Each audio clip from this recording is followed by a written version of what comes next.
Hey, thanks for joining us. This is the Military Minute, and I'm Mike Jennings. Scott, you said we got a email here from one of our viewers. Had a question about the last episode.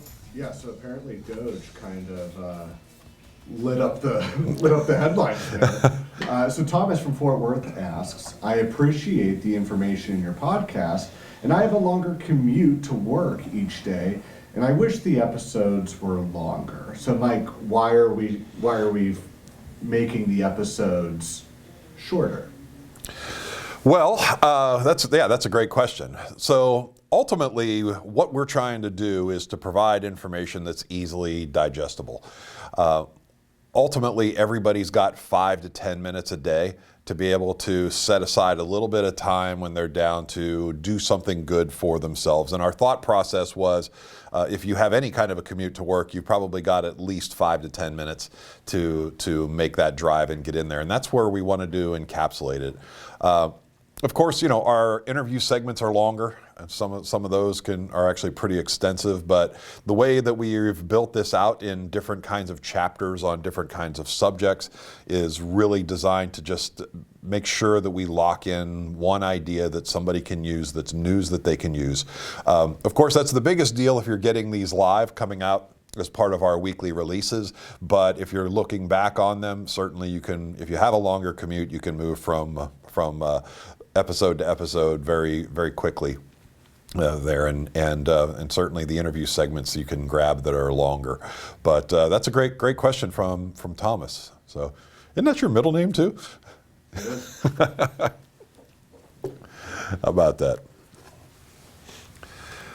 Okay, so today as we've been talking about what happens when you get doged, we've spent a lot of time working through the idea of establishing your value systems, recalibrating them for where you are right now, and using that to plan a future that you want, one that can be life-changing for you. Because as we go through the day-to-day, it's very easy for us to just kind of put our head in the sand and tolerate whatever we're doing at any given time, because it's better than upsetting the system and looking to make those changes. And that's perfectly natural.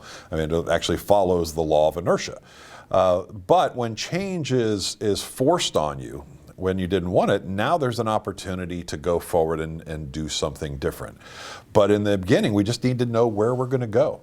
And so this part that now comes right behind this is understanding how long you have.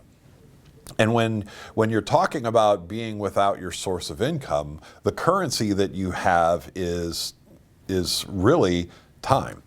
And the time currency is driven by what do you have in terms of resources to be able to sustain yourself during this period when you're unemployed. Certainly, if you have been doged yourself or otherwise been let go from a position, the first thing you absolutely need to do is to file for unemployment. I mean, that is a benefit that exists for these situations. And I talk to a number of people, especially proud military veterans who say, well, I'm not going to do that. I don't want to take that benefit. And though I appreciate the rugged individualism that goes along with that, the truth is that money from unemployment can help you buy time.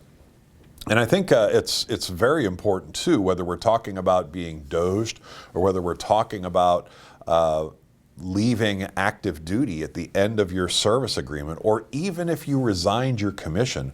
One of the most important things to remember about unemployment is that unemployment exists not because of income, though that's certainly what it provides. Unemployment is paid to you primarily because you no longer have work. So especially if you're coming off of active duty and leaving after your end of service, if you go and file with your local unemployment office and say you decided to get out, they're going to tell you most likely that you're not entitled to unemployment because to them it looks like a voluntary resignation. But if you tell them that you finished the end of your contract and that the contract was not renewed, then you would be eligible for unemployment, because it requires a positive step for you to stay on active duty to set up another enlistment. But the end of the contract means if you don't do anything, then automatically the military is going to send you home. So that is actually the same as far as unemployment is concerned as any other kind of furlough or end of a contract period. Of course, if you are an officer, it's a little bit different of a situation and how it is that you word that, because you do have a service obligation, and then of course in order to leave the service you have to resign. So I would say be best to address those situations one-on-one based off of the state that you're in, and perhaps talking to somebody who is an expert on that in your state, how to deal with that from the officer side. But by all means, take advantage of the unemployment benefit, because the time that you have is the time that is available to you to go find what you're looking for. The beautiful part about being doged or being out of the service is that now you can devote full-time effort to finding your next position. But that time is still critically important, that it gives you enough to find enough options that are going to help you to get what you want and to set up the life that you're looking for. So that is really the next step on this process is planning your finance, looking at the unemployment, look at what you have in savings, what you're prepared to invest that you have into this next opportunity. And if you don't have a lot of savings or anything like that, and the timeline has to be faster, well, then it has to be faster. But ultimately, you want to be able to have the time so you don't feel the pressure to have to take the first thing that's offered to you. If you want to have a transformed life and more things in life that you want to do, directing how you want it to go is going to be the most important thing for that, and you need time to do that. So thanks for joining us today. Thanks for joining the Military Minute. Be sure to subscribe on YouTube, Apple Podcasts, Spotify, or wherever you get your podcasts so you're notified when a new episode is released.